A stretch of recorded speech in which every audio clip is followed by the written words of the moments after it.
Good morning class. Today we will revise our first chapter, that is chemical reactions and equations. So first of all we have to understand what is the meaning of chemical reactions.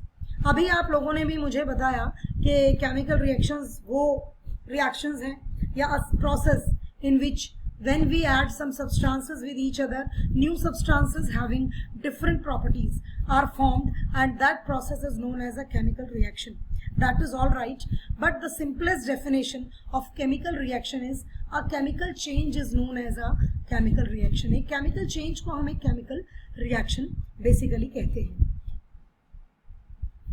Whenever a chemical change occurs, we can say a chemical reaction has taken place. Yes, हम कोई भी reaction लें, कुछ भी लें, अगर कहीं पर भी कोई भी change chemical change है तो हम उसको chemical reaction ही बोलेंगे. आप बहुत सारे एग्जाम्पल साइट कर सकते हैं, बहुत सारे एग्जाम्पल्स मुझे दे सकते हैं केमिकल चेंज के. Burning is a chemical change, किसी भी चीज का बर्निंग. आपका वुड बर्न हो रहा है, आपको ऐश मिल रही है, that is a chemical change. आपके सामने जो स्क्रीन पर फ्लैश हो रहा है, that activity burning of magnesium ribbon. तो ये वाला जो एक्टिविटी है, मैंने बच्चों को इसका वीडियो भी दिखाया था क्योंकि वो बहुत ज्यादा ब्राइट लाइट के साथ बर्न करता है.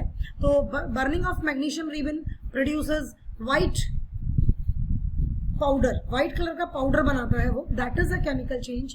इसके अलावा photosynthesis, digestion of food, all these are the examples of chemical reactions. ये जितने भी एग्जांपल्स हम देखते हैं ये सब केमिकल रिएक्शंस हैं. इवन मम्मी किचन में सब्जी बनाती है, that is a chemical change, वो भी केमिकल चेंज है. केमिकल चेंज क्या है? केमिकल चेंज का मतलब है ऐसा चेंज जिसमें कि हमने जिस सब्सटेंस को लेकर, जिस चीज को लेकर हमने वो चेंज शुरू किया था, वो सब्सटेंस हमें दोबारा नहीं मिल सकता. जैसे एक सिंपल सा एग्जांपल, आप दूध लें और दूध से पनीर बना दें. बेटा आप दोबारा से पनीर से दूध नहीं बना सकते. That is an example of a chemical change. वो एक केमिकल चेंज का एग्जाम्पल है. तो सबसे पहले हमें ये पता होना चाहिए what is a chemical reaction. I think इतने डिस्कशन के बाद आपको बहुत अच्छे से समझ आ गया होगा कि what is a chemical reaction. A chemical change is a chemical reaction when two or more than two substances are mixed together, then new substances having different properties are formed. That is a chemical reaction.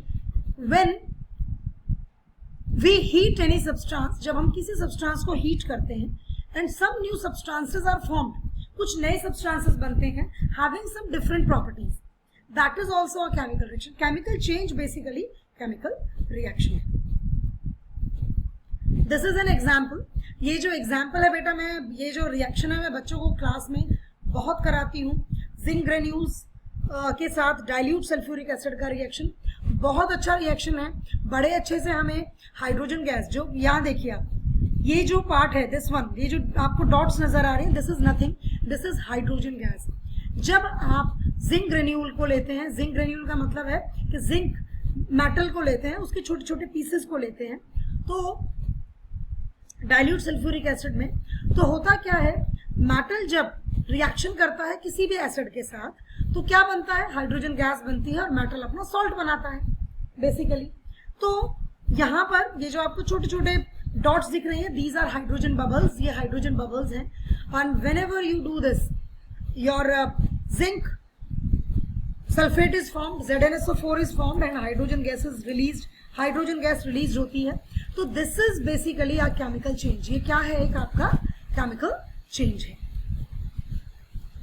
Now the following observation help us to determine whether a chemical reaction takes place और not. ये इतनी सारी जो points हैं ये हमें define करेंगे, ये हमें बताएंगे कि क्या कोई रिएक्शन जो है वो केमिकल चेंज है या नहीं है, तो आपको वो बताएंगे. ठीक है, मैं वन बाय वन आपसे डिस्कस करती हूँ. Wait a minute. So students, हम डिस्कस कर रहे थे आपसे ऑब्जर्वेशंस के बारे में. तो अब मैं चारों जो हमें पॉइंट्स हैं, ये change in state, change in colour, evolution of a gas and change in temperature, इन सब का एक एक एग्जाम्पल कम से कम हमें लर्न होना चाहिए जिससे कि अगर ऐसा कोई क्वेश्चन हमसे पेपर में पूछा जाए तो हम उसका आंसर कर सकें. जैसे change in state. Change in state का मतलब है कि आपकी जो तीन स्टेट है, फिजिकल, स्टेट जो है सॉलिड लिक्विड गैस वो आपस में इंटरचेंज हो। लेकिन इसका मतलब ये नहीं है आपने कोई भी चीज सॉलिड थी उसको लिक्विड में कन्वर्ट कर दिया तो वो चेंज इन स्टेट का एग्जाम्पल हो गया। चेंज इन स्टेट का मतलब है कि चेंज इन स्टेट तो हो ही हो साथ ही साथ उनकी केमिकल प्रॉपर्टीज भी डिफरेंट हो। अब जैसे melting of ice, that is a change in state, change है स्टेट में, लेकिन that is not a chemical change, वो केमिकल चेंज नहीं है। दैट इज वाई हम उसको केमिकल रिएक्शंस में इंक्लूड नहीं करेंगे। तो यहाँ पर हम केमिकल चेंज, अगर चेंज इन स्टेट की बात करते हैं तो हम यहाँ पर बात कर सकते हैं कि when hydrogen reacts with oxygen, दोनों गैसेस हैं, water is formed, water is a liquid. So we can include this example in this point. Change in colour, change in colour आपको मैंने बड़े सारे पढ़ाए थे जब मेटल्स एंड नॉन मेटल्स में डिस्प्लेसमेंट रिएक्शन पढ़ाई थी कि डिस्प्लेसमेंट रिएक्शन जो है आपकी वो, उसमें जब आप कॉपर सल्फेट का सॉल्यूशन लेते हैं और साथ में आप क्या ऐड कर लेते हैं, आप आयरन ऐड कर दें उसमें, तो कॉपर का ब्लू कलर डिकलराइज हो जाता है। So that is basically change in colour का एग्जाम्पल आप दे सकते हैं। इवोल्यूशन ऑफ गैस, अभी इससे पहले पॉइंट में ही मैंने आपको पढ़ाया कि when you take zinc granules, और जिंक ग्रेन्यूल्स में जब आप HCl या H2SO4 कुछ भी ऐड करते हैं, हाइड्रोजन गैसेस प्रोड्यूस। इससे पहले चैप्टर में भी पढ़ाया है कि when metals react with acids, hydrogen gases produce. So that you include in evolution of a gas. Change in temperature. Change in temperature का मतलब है कि whether heat is produced during the reaction or heat is absorbed during the reaction. तो हम इसका भी example आपको दे सकते हैं, जैसे कि heat is evolved। अभी जिंक ग्रेन्यूल वाला जो हम एग्जाम्पल ले रहे थे, इसमें जो हमारा बीकर है, जो हमारा कॉनिकल फ्लास्क है, वो बिल्कुल हीट अप हो जाता है, ठीक है, विदाउट एनी हीटिंग। तो that is an example of exothermic reaction. और एंडोथर्मिक का एग्जाम्पल आप दे सकते हैं कि कैल्शियम हाइड्रोक्साइड ले लीजिए, उसको सल्फ्यूरिक एसिड से रिएक्ट कर दीजिए, कैल्शियम सल्फेट बनता है। इसके अलावा आप कोई भी एग्जाम्पल ले सकते हैं। इवन आप बेरियम सल्फेट की फॉर्मेशन का BaSO4 का, BaCl2 प्लस H2SO4 का एग्जाम्पल ले सकते हैं। टेस्ट ट्यूब ठंडी हो जाती है।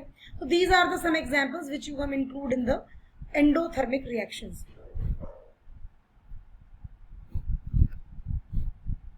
Now science of chemical reaction, हम ये भी बहुत इंपॉर्टेंट पार्ट है रिएक्शन में, हम साइंस का भी बहुत इंपॉर्टेंट रोल प्ले करते हैं। ये चेंज इन कलर तो हम बहुत कम मेंशन करते हैं, लेकिन change in state, evolution of a gas and change in temperature, इन तीनों पॉइंट्स को हम इंक्लूड करते हैं जब हम एक केमिकल रिएक्शन को केमिकल इक्वेशन की फॉर्म में रिप्रेजेंट करते हैं। This plays an important role. इससे हमें बहुत सारी इंफॉर्मेशन रिएक्शन के बारे में मिल जाती है और अपनी रिएक्शन को बहुत ज्यादा इंफॉर्मेटिव बनाने के लिए हम इन साइंस का, सिंबल्स का इस्तेमाल करते हैं। Now what is the chemical equation?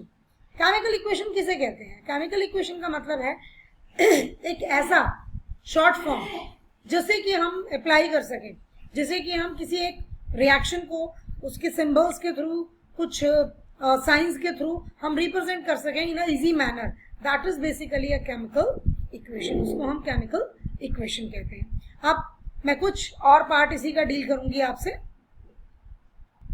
अभी जो पार्ट मैं आपसे डील कर रही थी साइंस के बारे में, तो वो मैं थोड़ा सा और आपसे डील करना चाहती हूँ। देखिए, मैंने यहाँ एग्जाम्पल लिखा है, हाइड्रोजन गैस है, ऑक्सीजन गैस है। ये मैंने आपकी स्टेट्स लिख दी है, अभी आया था ना स्टेट्स, तो वो मैंने आपकी मेंशन कर दी जिससे कि आपको क्लियर इन्फॉर्मेशन मिल जाए रिएक्शन को देखते ही कि कौन सा जो रिएक्टेंट या प्रोडक्ट आपका लिक्विड है, सॉलिड है या गैस है। अब एरो, ये वाला जो एरो के राइट हैंड साइड वाला पार्ट है, these are known as products. Arrow के जो लेफ्ट हैंड साइड वाला पार्ट है, these are known as reactants. Plus heat हमने किया। दिस, अगर बेटा इस तरह का पार्ट आपको दिखे कि प्रोडक्ट की साइड में प्लस करके हीट लिखा है, that means it is an exothermic reaction.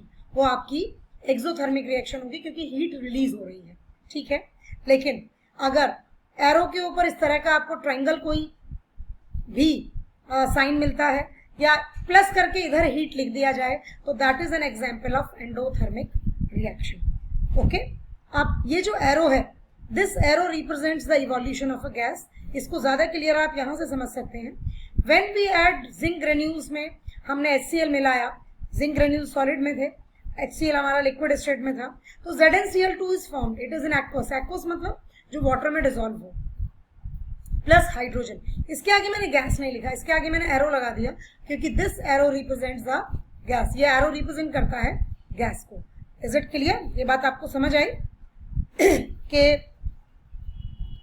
हमने जो ये एरो लगाया है दैट शोज, ये क्या शो करता है? ये शो करता है आपका कि ये गैस है।